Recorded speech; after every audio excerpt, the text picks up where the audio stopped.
Hello and welcome to BusyWorksBeats.com. Today we continue our fundamental series for music production. Today we're going to cover phase. So phase is a very mysterious element in music production. We're going to go over the theory and the application of phase in this video. So here's a quick visualizer Google made for me. And essentially what we're going to do is play a tone so you guys can hear this in real time.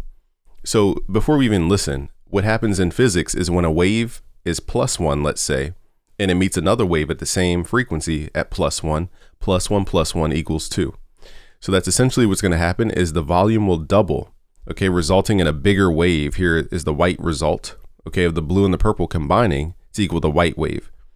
Now, as I move what's called the phase of the purple wave by moving this degree scale, it will move the cycle in its shape over time, its position over time. And it will basically make it to where now +1 meets a -1, like right here, for example. So if +1 -1, you get a flat line. Okay, so that's what happens. You can null out a frequency or make it, cancel out if you have a +1 meet a -1. So now that you guys understand the basic theory, let's hit play. Okay. So this is what's happening when the volume doubles between these two sine waves. They're doubling in volume because, again, +1 meets another +1 at the same frequency. And that equals 2. Okay, so now the waveform is getting bigger, taller, okay? It's expanding, it's amplifying. Now what happens if we move what's called the phase? I don't want you guys to obsess about degrees of phase. Just understand that the degrees are representing where we measure in the actual cycle. So a cycle is technically, this is showing 2 cycles. So a cycle is when we start at a beginning or a node or a 0 point, then we go up or down, okay? So in this case, we're going up. And then we reach the node again, or the 0 point again. Then we go down to the opposite polarity, meaning the negatives in this case, and then we reach a node point again. So essentially we have 3 node points. We have the starting node point, we have the middle node point, and we have the end node point. Now these define what's called a cycle. We'll get into the importance of this when we get into sound design. Okay, so again, now what we're gonna do is move the phase. Now most phase plugins have simple flip polarity buttons or flip phase 90-degree buttons. Now I'll show you guys what that does. So if we hit play and then we flip the phase 180 degrees, what this is going to do is shift the phase to where now the +1 meets the -1. Now in real life, you don't have everything with the same waveform. Okay, so we're going to talk about harmonics and what that means. But in real life, unless you have a sine wave matching a sine wave, you're not really going to have a lot of cancellations. Okay, cancellations usually only happen when you have low frequencies that are trying to stack, because low frequencies are very slow and they have a lot of room to interact with each other. So let's pull this back to the 0 position. And now what I'm going to do is sweep the degrees of phase. What this will do is create unique areas where +1 meets -2, or, it's like different values, like +0.5, -4, 0.4. So all these different in-between values between +1 and -1. So if we hit play, sweep through, we should hear what this is called negative wave interference. Okay, we can hear how there's an in-between. So even though we're not flipping 180 degrees, making that perfect flat line, there's still other degrees in between that cause negative wave interference. Okay, a negative wave interference is basically when a positive value meets a minus value at the same frequency. I don't want to complicate it, but that's the essential point of phase. Now let's get into the DAW. All right, so firstly, we need to set up a quick experiment just to show you guys simple concepts. Let's open up what's called 3X OSC in FL Studio. We will turn down oscillator 2 and oscillator 3. We want one oscillator for one waveform, which is the sine wave here. The smoothest tone, the most pure tone there is. Everything is made of sine waves. So let's pull this coarse pitch down so it doesn't blow our ears off. And let's just add a note. And now we hear a tone. So what I'll do is I'll duplicate this exact tone. And what do you guys think will happen? If it's the same shape, same phase, same everything, it basically will double in volume because the +1 is going to meet the -1. So all we're doing here is doubling the volume. Now, if I move the 3X OSC around in its position of time, which what phase is, it's moving something around in time. So if I don't know if we could do this here. Yeah, if we add under the wrench tool, it's called time shift, I won't get the same amplitude at the same exact area. So it won't necessarily cancel right away in the beginning unless we shift this. And you'll hear different volumes because now what it's doing is having different wave interferences. And if I have the shift set somewhere in the middle, we hear it went silent for a second. It's kind of hard to, it doesn't give us the phase degrees, so I'm doing this by ear. But that's a lot quieter than this. So something is happening to where it's removing the volume. The only way it removes volume is when we have polarity opposites subtracting from one another. Okay, and if you move the phase to where it's audible, okay, usually over 20 milliseconds is an audible delay. So I'll show you guys what all this stacks up to mean. And when we go through all these iterations of phase, you'll be like, oh, that's what phase is doing. So basically phase, think of it phase as just delay, okay? Delay can occur at microseconds, it can happen at milliseconds, it can happen at seconds, it can happen at minutes, okay? So delay just can happen in different degrees. Once you go beyond about 20 milliseconds of delay, it sounds like what we call delay or echo, where it's like calling, back, like that. But in all the in-betweens, you can't hear it. It sounds more like a smear, okay? And that's called phase interference. So you see the volumes going as we move the polarity around, move the phase around.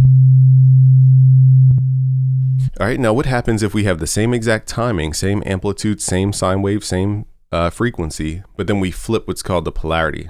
So in FL Studio, we can go to the sample settings tab and reverse the polarity. So what this should do is now convert all the positive values of this wave into negative values. So in theory, if we have the same exact sound with the same exact movement, same exact timing, if I flip it into the negative, that means +1 will always meet the -1 and vice versa. So we should get a cancellation of the sound, assuming everything is proper. So let me double check to make sure everything is actually lined up. Now this reverse polarity, I don't think that does anything because there's no sample loaded. So we actually have to send this to the mixer. So we're gonna hit Control L, send it to the mixer. If you click here where it says View Extra Volume Stereo Properties, you will see more knobs at the bottom. And what we can do is flip the polarity using this up-down arrow. So now it should cancel. Even though we're getting level, we can't hear the level because now the +1 meets the -1. So even though it's showing volume, doesn't mean something is loud because again, you have phase, wave interference. So this is why I always teach that just because something is nominally loud on the screen doesn't mean it's actually loud. Okay.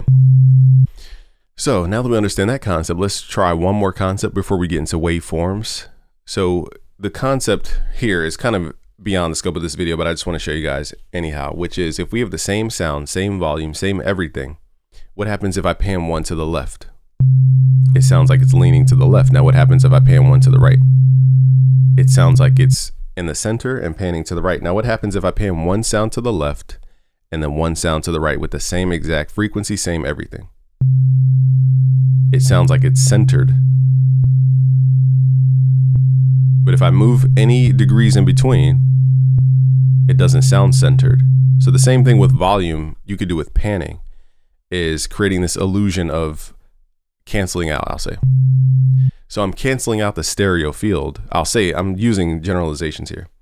Usually people, when they pan stuff hard left and hard right, they think it's going to make it wider, but we actually canceled out the width because now we're playing the same exact thing on the left and the same exact thing on the right. Now, if you flip that, you know, on the axis, if you flip it just horizontally, instead of left and right, you'll get up and down. So if you have something with the same exact value on the up that meets the same exact value on the down, it cancels out. So the same concept works in panning as well. All right, and that's what we call centered or mid frequencies. Okay, now let's get into a little bit of sound design because I want to show you guys real world applications of phase and why it's important. But before we get into like the true applications, I want to show you guys the difference in perception. So for example, we can have a sine wave here.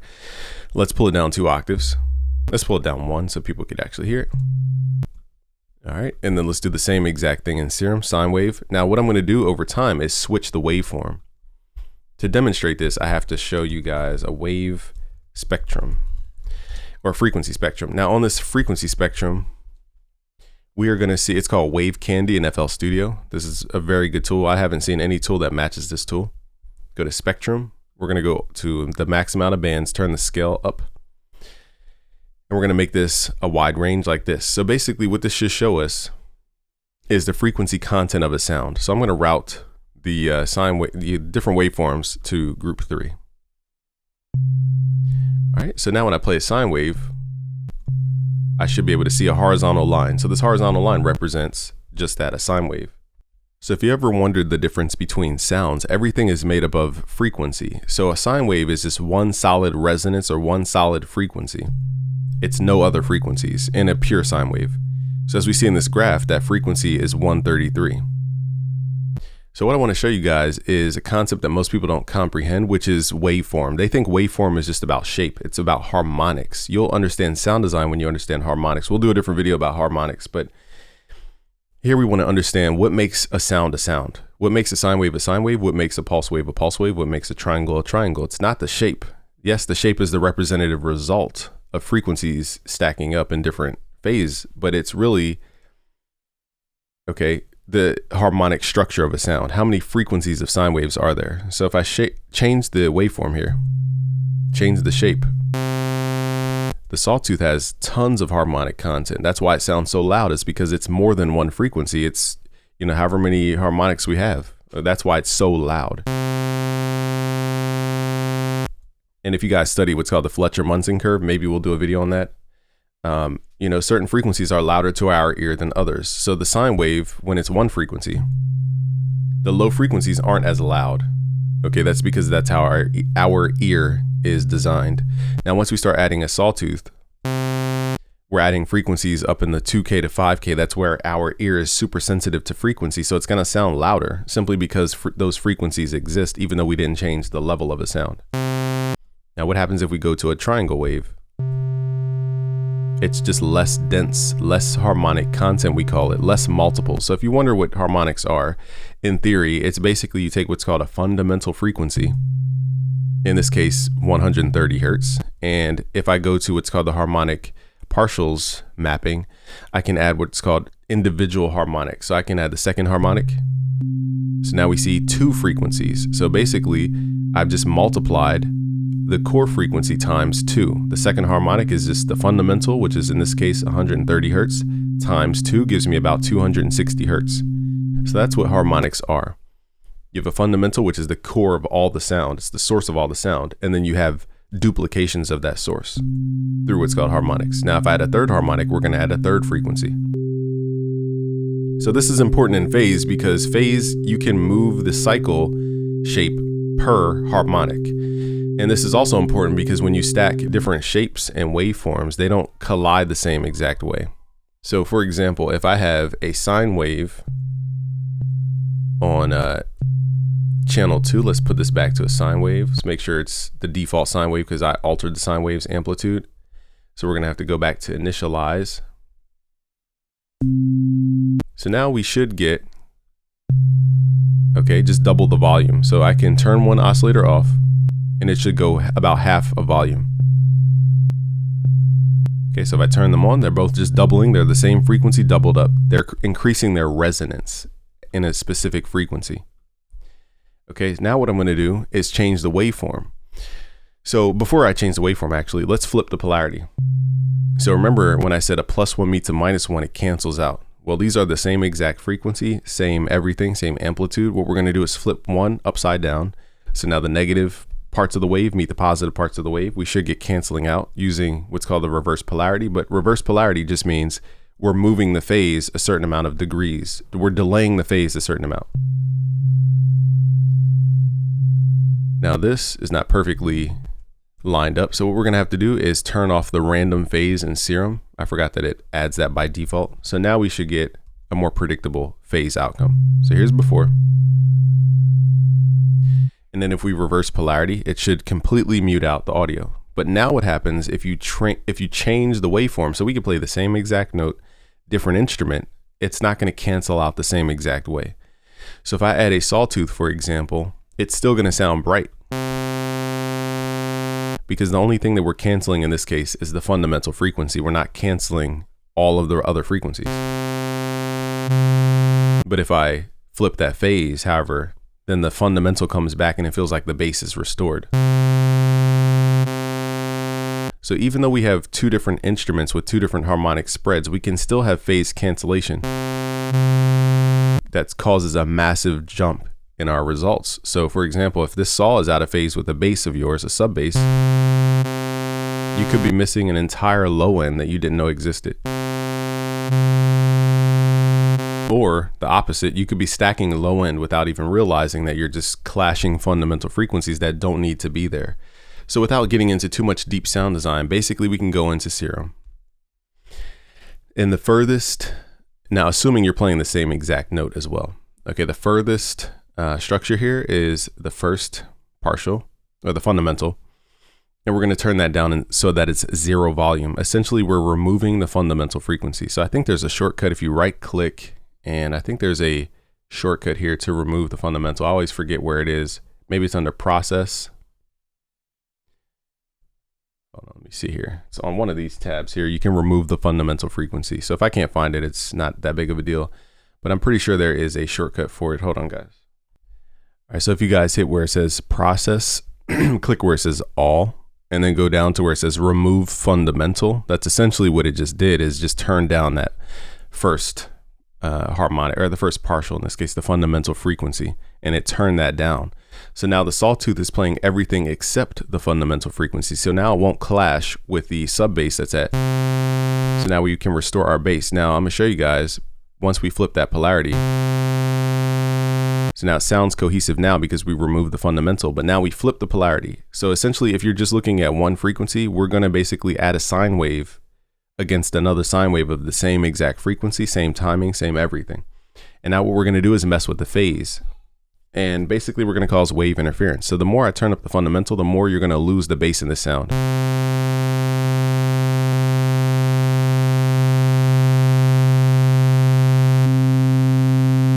Let me undo that because I hit the second harmonic by accident. So we're turning up the fundamental frequency of the sawtooth, but we're losing the actual bass response. So how is it that when we're boosting bass, we're losing bass? And it all comes down to that fundamental concept of the fact that if you have a sine wave that's flipped out of phase and that +1 meets a -1, it doesn't matter how big the waveform is, it's going to cancel out another potential sine wave at that specific frequency. So the only way to hear that sub is to turn off the polarity switch. Now we even hear more of a reduction. Okay, so you guys got to understand how important phase is. It goes deeper than just, does your kick line up with your bass? That's a kind of fundamental understanding, but this can tie into your super saw sounds, your really complex bass that you guys are developing, or even sometimes your vocals can do the same concept. Okay, so not to bore you guys because now I messed up the whole shape. Okay, but that is the concept. Okay, so now let's get into useful things about phase. Okay, so mostly when people talk about phase, we're talking about kicks and bass. Now this is a little bit simpler to understand because we deal with it so much that it's more apparent and it's more obvious. So let's add, for example, let's add an 808. Let's do, now usually it's the subbier 808s. So you want to pick an 808 that has like a lot of low sub for this example.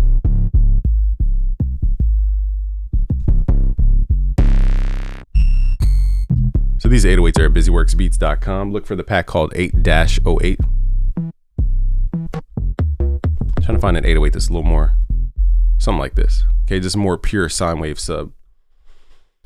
And if you stack this with another kick that is focused around a sine wave, not so structured with harmonics and clipping and saturation, you can easily get wave interference. Now here's a kick. It does have nice harmonics on it, so it cuts through. But if we were to add a filter to this, now you may need headphones for this, so if you guys can't hear the frequencies because they're very low. So what I'm doing is I'm cutting off the high frequencies of the kick, so now we can hear more of the phase cancellation, and also I'll turn up the sound so that we can hear.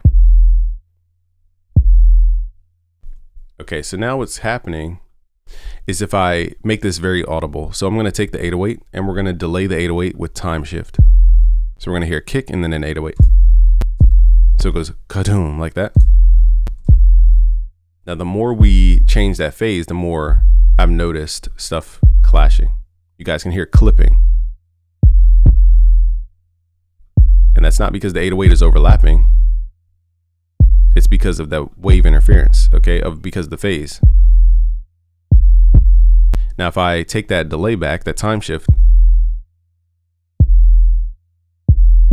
we don't have that additional distortion. So this can even throw you guys' headroom off in your mix, is not getting the phase right.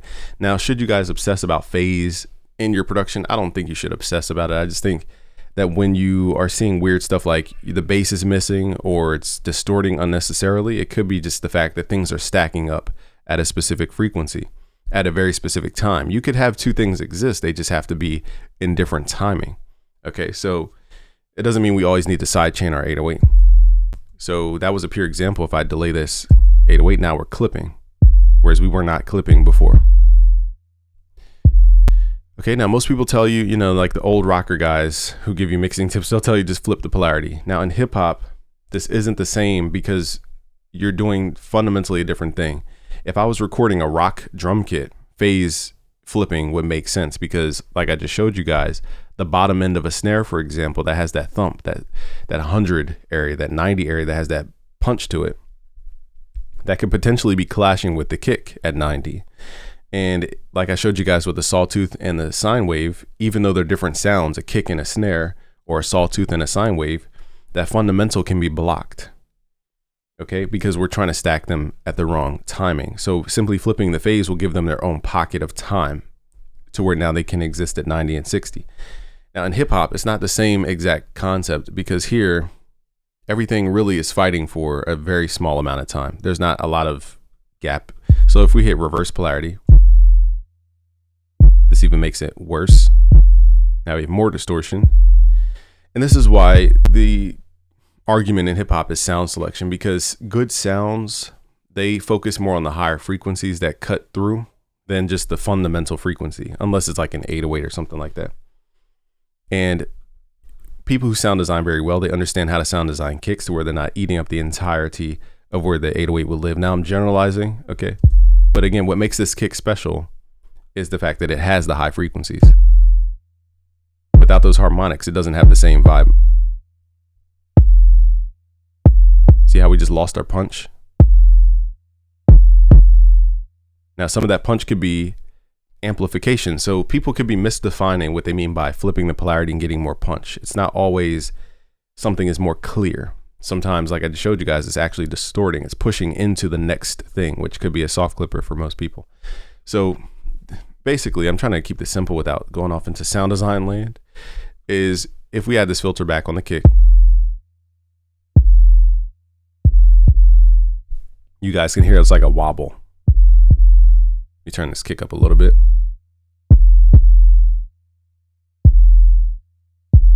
Now I'm going to use time shift, and I want you guys to listen to the interaction between the kick and the 808.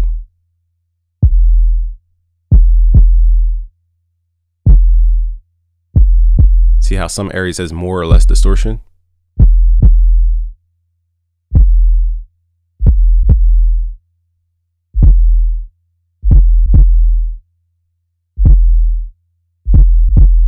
So the goal is to figure out the area where you're not canceling out the fundamentals, but you find a pocket for each sound. And that's why phase is not an on and off switch like a reverse polarity switch, in my opinion. It's a very nuanced thing. Okay, now let's get into applicable phase when it comes to mixing. So Michael Jackson's mixing engineer, one of his people in his camp, I forget exactly his role in his camp, but he told me this years ago, and I never understood what it was. I did so much research, but there was none online at that time. And he said the secret to Michael Jackson's punch in his mixes, he said he puts an all pass filter. I think he said on his kick or his snare. I forgot exactly which instrument he said. And I said, what's an all pass filter? I Googled it, and this guy had like a modular system, and it didn't make any sense what he was doing. I was trying to conceptualize it, but it just didn't make any sense. So I'm going to try to make sense of an all pass filter for you guys. So we're going to pull up the BusyWorks Beats EQ3, because in here we have all pass filters. Okay, so on this sound, what we can do, what I usually do is a frequency sweep using an all pass filter to hear what it does to the bass. Every song does not need an all pass filter or a phase shift on the bass frequencies, but essentially what we're doing is just simply adding a microscopic delay of the bass from the rest of the song, and that can potentially add more depth to the bass. So for example, if I right click here and go to filter type, switch this to all pass, I can sweep these frequencies. Now let's zoom into where we have the 808s and everything going. And I'm also gonna add a little drive on the song here.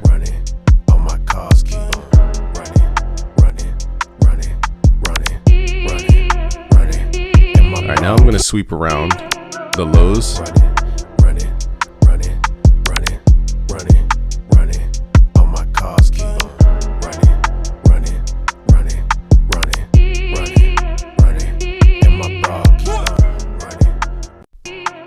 Now, I forgot, I should probably turn the volume down because I don't want to. Let's turn this up a little bit from the source.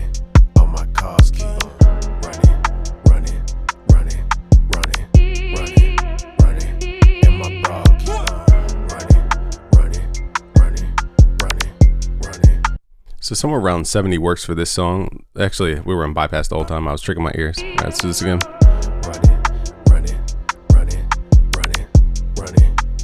I'm gonna solo the bass on my monitor.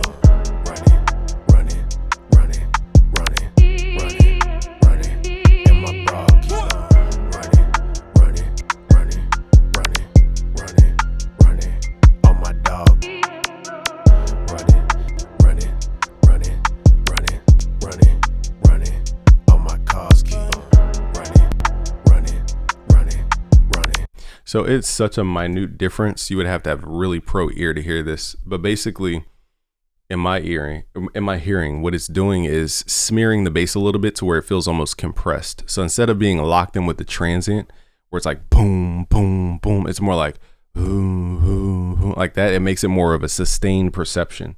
It's such a small perception on this track, you guys can't really hear it. I don't have an exact track example. Let me see if I can find something with more 808s. For this example, we're going to use some drums because it's just kick, snare for the most part, so it's a little bit easier to hear the sound. So what we're going to do is play it before. And I want you guys to focus on, I don't know if your guys' earbuds can hear this, but we're down around 40 hertz. And when I flip the switch,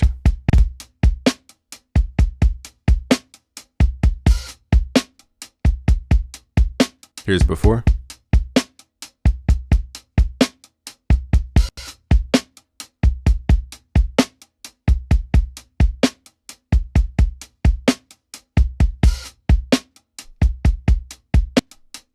Here's before.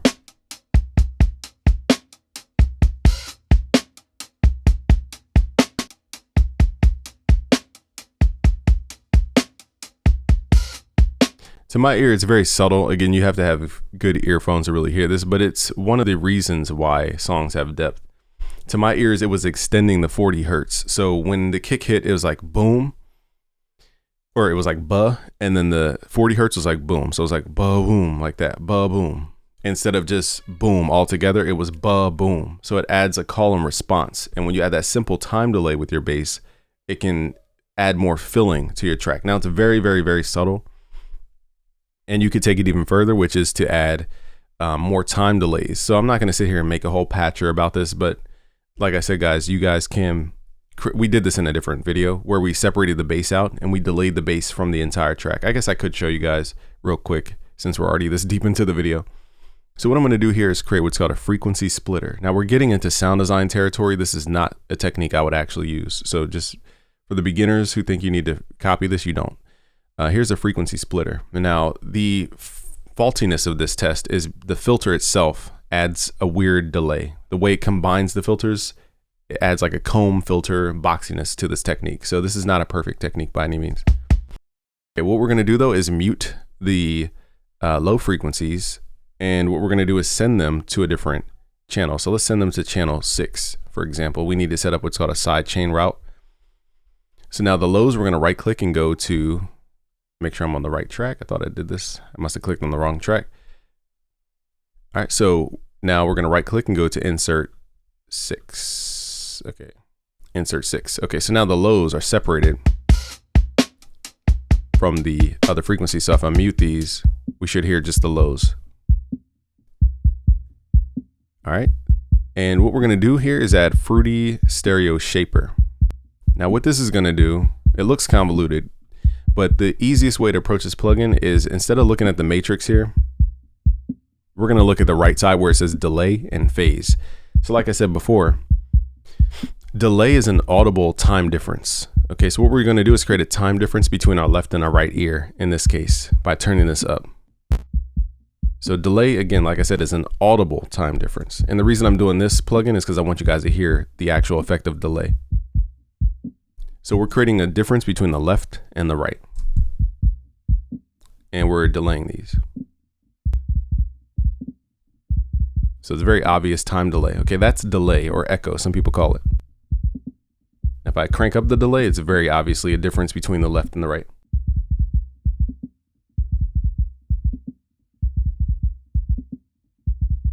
Now phase, however, is a smaller amount of delay. So it's still delay. It's not a separate concept from delay, but it's just in smaller increments. So instead of that 20 milliseconds, you guys can read the values in the top left of FL. Just below 20 milliseconds, I'm reading it says 19 milliseconds. It doesn't feel like delay, it just feels like a stereo widening effect. Now, as soon as we go above 20 milliseconds, we're getting into this delay territory. Especially around 40 milliseconds, it's very obvious. Now on lows, it's not as obvious because lows are a little harder to detect, but that's the sweet spot, is that 20 milliseconds, it turns into actual delay, what people perceive as delay. So again, think of phase as just a smaller amount of delay. Now what we're gonna do is turn up the phase. So the phase is just the delay difference between the left and the right ear using this plugin. This phase knob, I should say. All right, so now we're gonna use the phase. So phase is a micro delay. Okay, so again, we're gonna use the left and the right ear as an example. So basically it's just gonna create the perception of width. When we get into mixing, mid versus the side image is the difference between the left and the right. So that's basically what we're creating here, is a timing difference between the left and the right. Same tuning, just a different timing difference. And this creates the perception of a wide image. So this is a technique in sound design we use all the time to widen our 808s and kicks to feel more full and big without using chorus or reverb or anything like that. So now we're widening the bass, and all we're doing is just creating a very small amount of delay. Okay, so now let's apply this to an actual group. Let's turn on the other bands. Now in context, okay, what we're doing is now we could do the width thing. We could widen the bass just by itself, which I wouldn't do on this track. I'm just showing you guys. But if you think about room reverb, I'm trying not to go into too many concepts, but if you think about a small room, for example, the reason we know a room is small is because we speak or we have a sound, it bounces off a wall that's very close to us and it comes back to our ears. So when we have a small amount of delay in this case, it's creating a similar effect. And if you have drum rooms, reverbs that you add over your drums, it's adding this effect. It's adding the difference between the left and the right ear because it's adding that echolocation from the time differences between the walls. And it's feeding back, or delaying, I'll say, usually the lower frequencies, and that's what creates a big sound for your drums. So in this case, if I were creating like a pseudo drum room effect, instead of turning off the lows, I would keep the lows, and then I would send a duplicate of the lows to this channel. Now, instead of using a reverb mic, I would just mess with the phase. Now, this is just one of many sound design techniques. I would not use this as a hardcore technique. But that's how we can add perceived width of a room, and then we could shape that tone however we like. So that's just one technique, okay, used in real life. But what we're gonna do is, instead of use the Fruity Stereo Shaper, we're gonna use what's called Fruity Delay 3, because instead of delaying the left from the right, this plugin delays the entire signal unless we change the delay. So we're gonna pull back what's called the dry level, pull back the feedback level, turn off tempo sync, pull back the delay time. So now we're sending a duplicate of the bass over to this channel number 6. And now we're gonna basically delay this signal from the rest of the kit. Now, also, I'm gonna turn off the direct low signal so that the lows are completely separate than the highs and the mids. So now what we're gonna do is purposely delay the bass. Now I'll make it very obvious so you guys can hear.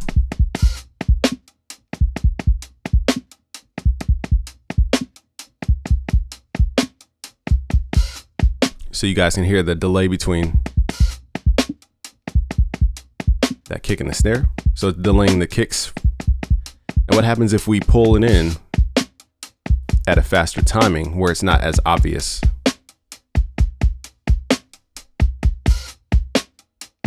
And this is what we can do by moving mics around, for example, is change the amount of time it takes to reach a specific source. So now we're fitting that kick in the pocket. So here's before.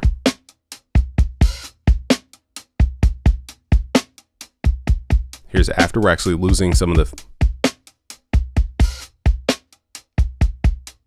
signal.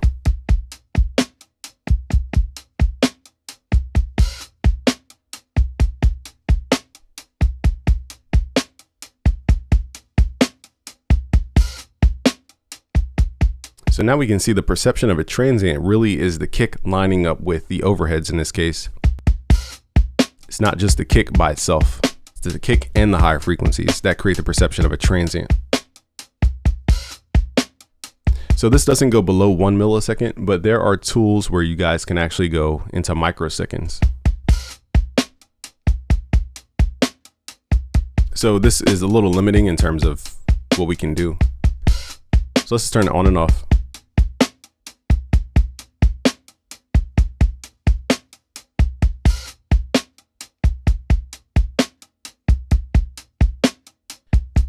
I guess the greatest way to explain this is listen to the throwiness of the kick. Now it's extremely subtle. You know, only pros can really hear these microscopic differences because once you get to a certain level of music production, you can hear time, whereas beginners don't really understand time just yet. But I want you guys to listen to the throwiness of the kick as I turn this on and off.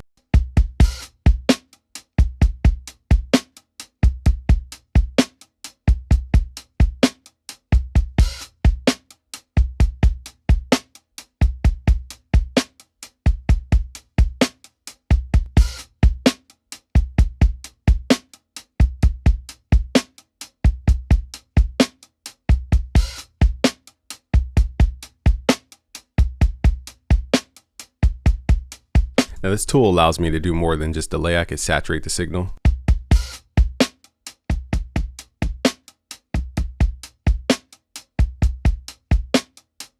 And this could help it blend a little bit more when you guys add this kind of timing difference. Now, I'm not giving you guys rules, I'm just saying things that can make it feel a little more cohesive.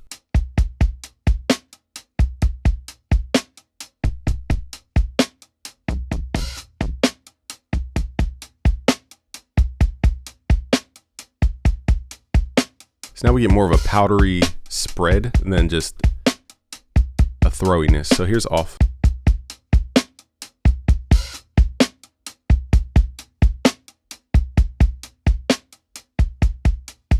Here's on.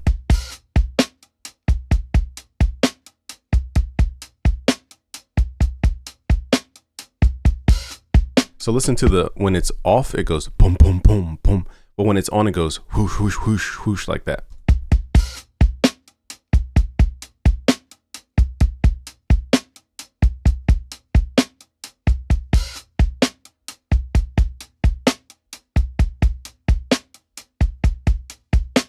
And we can even use the tools in here like a low pass filter. Now we're just sound designing, but this is just for tone.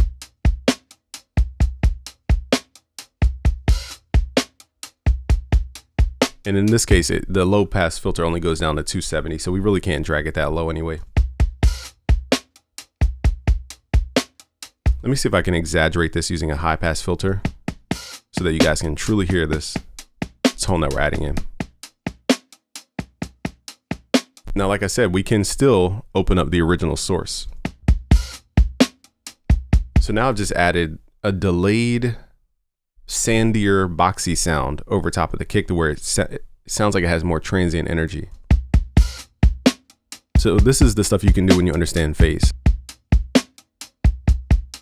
Here's before.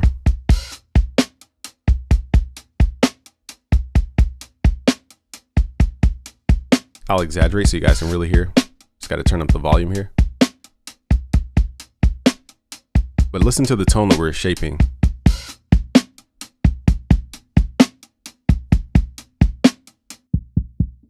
So this is what we're adding over top of the kick. Let's cut out even more frequency so it's less boomy. Now we're really chiseling out the sound. Okay, now we're pushing this thing super aggressive. Let's even add like some highs.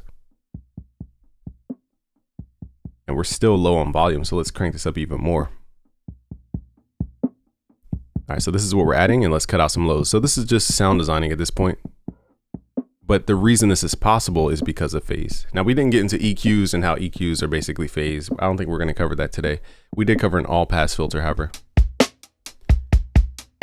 So let's blend this signal in.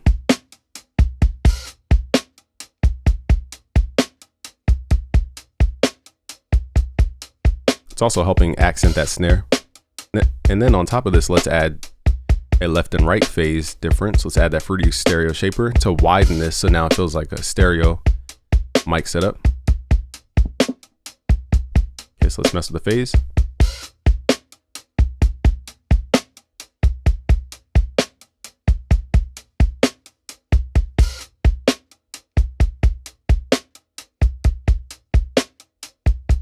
Now, you know, crazy sound designers might even compress this signal. Let's open up the VisiWorks Beats Add Mastering 9. We've added a new compressor in here.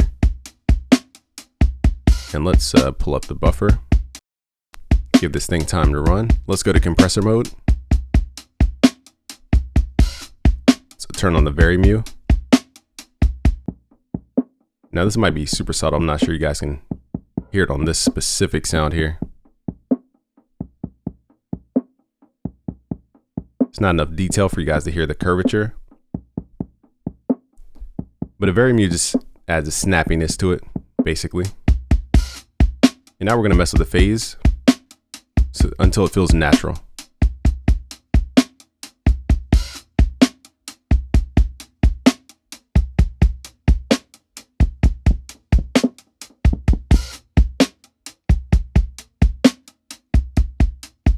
So like I said, guys, we're a little limited here because the Fruity delay, the lowest value is 1 millisecond, whereas phase can go into microseconds. So we're kind of limited in terms of the fine-tuned timing. So I'm trying to think of another way we can delay the original signal.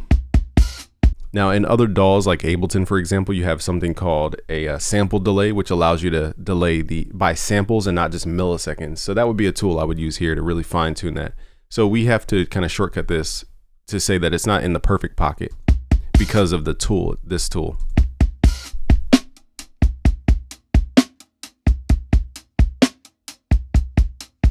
But now let's blend it in.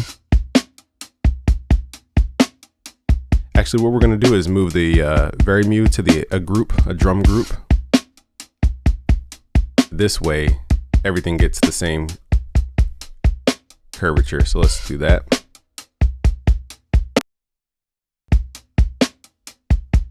Wait, wrong channel here, boom.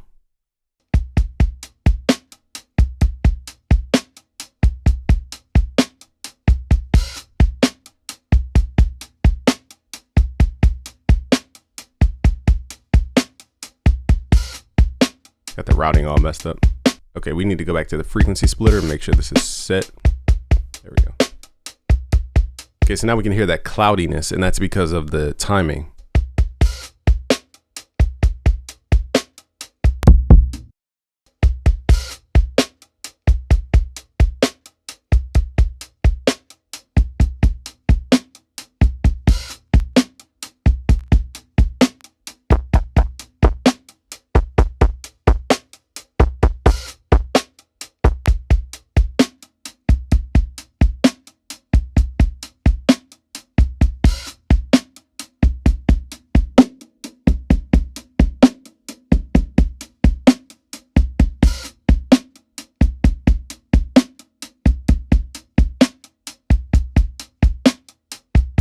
So let's just listen to the drums without that second tone added in.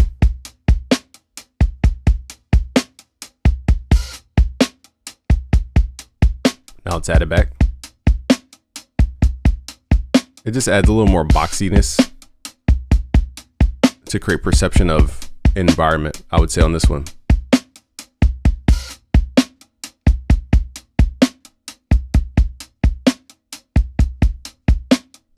Let's also add one more element here. Now we're just getting into the fine-tuned details.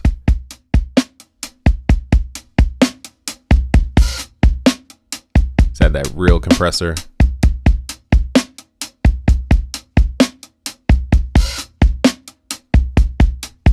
So here's before.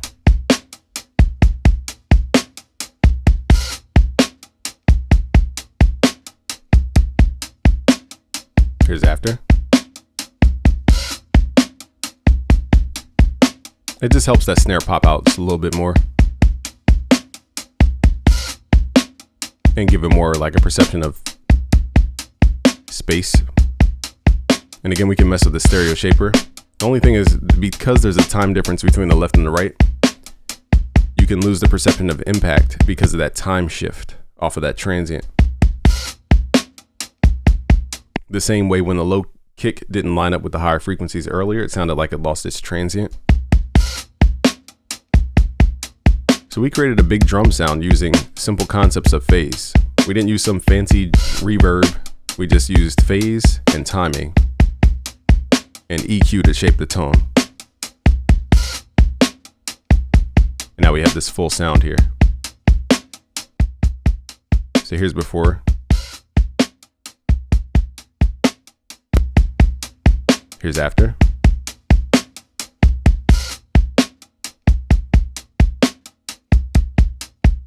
All right, so we can go deeper with sound design, but that's the power of phase, is understanding how it builds up into all these different effects over time.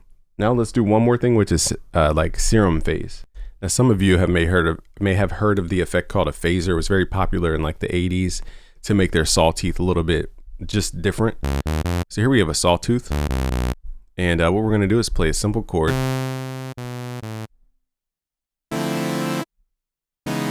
Let's actually just record some chords in here, might as well. Let's record.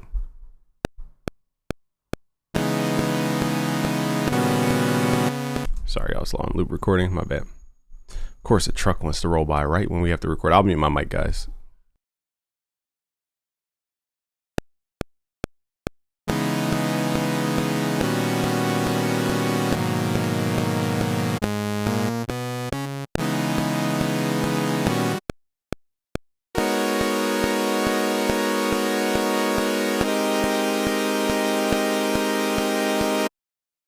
Now, the nature of a sawtooth is when you're playing all these different frequencies, remember a sawtooth is multiple frequencies stacking up. So you have inherent, if that's the word, internal, whatever the proper word would be, phase cancellation just in the waveform itself. Okay, so that's why super saw sounds so full. It's because you have a ton of frequencies all at different timings, all wobbling and having wave interference. So just the default saw itself, when you play multiple notes, you have the ability to have wave interference, just that alone. Now, I could turn the randomness of the phase up, but we can go to what's called the effects and add what's called a phasor. Now, phaser is a little bit more aggressive. It's more than just it's more than just sweeping the time. It does a lot more. You guys can hear that resonance it builds up, that talky sound.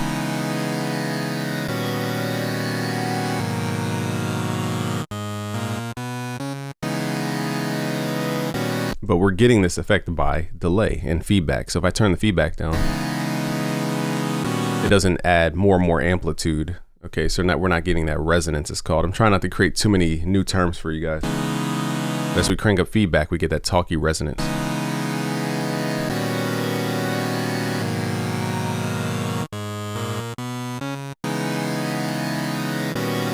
So it's showing where we actually have collisions. Okay, positive wave interference in this case. Now, if I showed you on a graph, it would make a lot more sense. I think let's open up, whoops.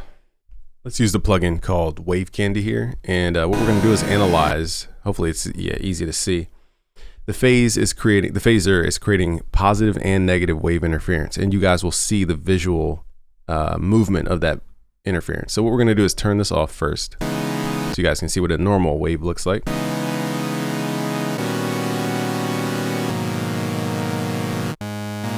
Okay, so everything's just basically yellow, red, or orange. Now, as we turn the phaser on, you guys will see a little dips in the actual harmonic spectrum.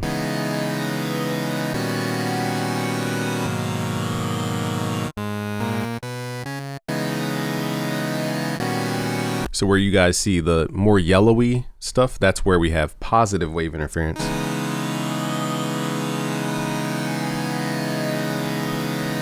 Let me see if I can pause this wave candy. Hold on, guys. Okay, let's freeze it. Okay. So where you guys see the darker line, that's negative wave interference. Where you see the yellow line, that's positive wave interference. That's where we're adding amplitude when frequencies stack up. And we're using the feedback. Again, that dark area is the negative, where the frequencies clash. Okay. So that is, if this is a high level of phase to where it's simplicity stacked up into complexity, basically.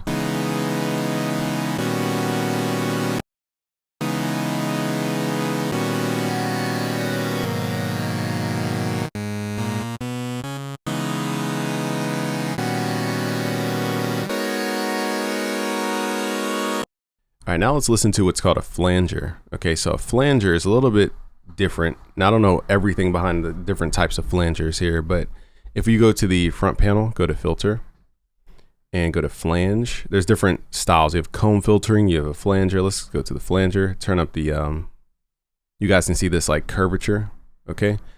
So what it's doing is it has a certain profile of harmonics, and it's adding the same phase shifting, which is just moving this up or down in frequency. And depending on how these frequencies interact with your waveform, it creates different outcomes. So phase can get way more complicated than just delaying the entire signal. You can delay individual frequencies or partials or harmonics. And that's where we get into complex comb filtering and flanges and all this type of stuff. Since we didn't go that deep with growl basses and stuff like that, we're gonna just show you a basic effect, but you guys can go deeper for sure with flangers and comb filters and all that type of stuff. So flanger, the easiest way to understand a flanger from a phaser is a flanger sounds more like a plastic, when you rip, like I think it's like something off a styrofoam, or no, when you have that little plastic wrap on your TV and you go to peel it off and you hear it goes like that sound. I don't know how else to explain it, but it's like when you pull the plastic off of like a new device, you hear that like plasticky suction sound. That's the sound this adds, is what we call a comb filtering. And comb filtering basically is just wave interference across different harmonics. So if we visually look at it, this has a lot more. It's a little bit harder to see if you guys don't pause the video. Let me hold this cord. Let me turn up the feedback too so you guys can really. I'm going to turn the output down so we don't blow you guys' speakers.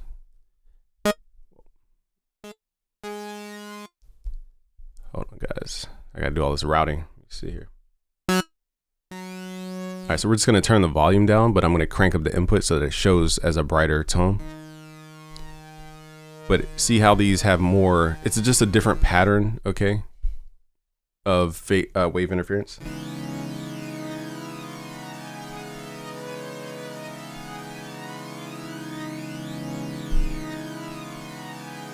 Okay, you guys can visually see. Now what I'm gonna do as a safeguard is make sure this is turned way down.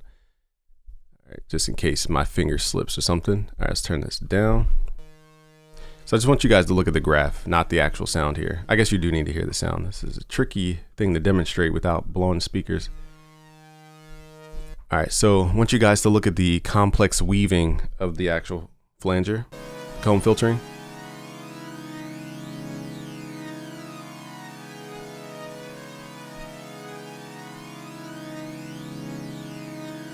And let's pause that so you guys can see it's very complex in terms of how the math stacks up the harmonic ratios and the movement and timing. Now, if I switch this back to a phaser and do the same exact thing, we'll have the feedback up. Let's unfreeze it. It's not going to have as many lines going through. It's just very simple. It's a little more simple than the other curvature, but it's still curvature. And you guys can visually see this pattern. So it's just different patterns of movement of frequencies over time using feedback and, like I said, negative and positive wave interference. So that's the main difference between a flanger and a phaser. They both still use phase fundamentally, but it's a very complex stacking of phase and amplitude and all types of other decisions than just phase. But phase makes this effect possible. Without the difference in time, we don't get movement. So that's, to simplify those two. Now, that's a very complex science that is not a very simple thing for beginners. I think we've covered everything you guys need to know about phase. I can't think of one other thing that you guys would need to know in terms of real world use case. Maybe I'll make a second video. I don't know. This video has to be an hour, which is kind of crazy. So subscribe if you're new. If you want more on this fundamental journey, subscribe if you're new. Smash the like button. If you want to learn how to make beats like the pros, go to busyworksbeats.com/betterbeatmaker. The link will be in the video description. Peace out, guys.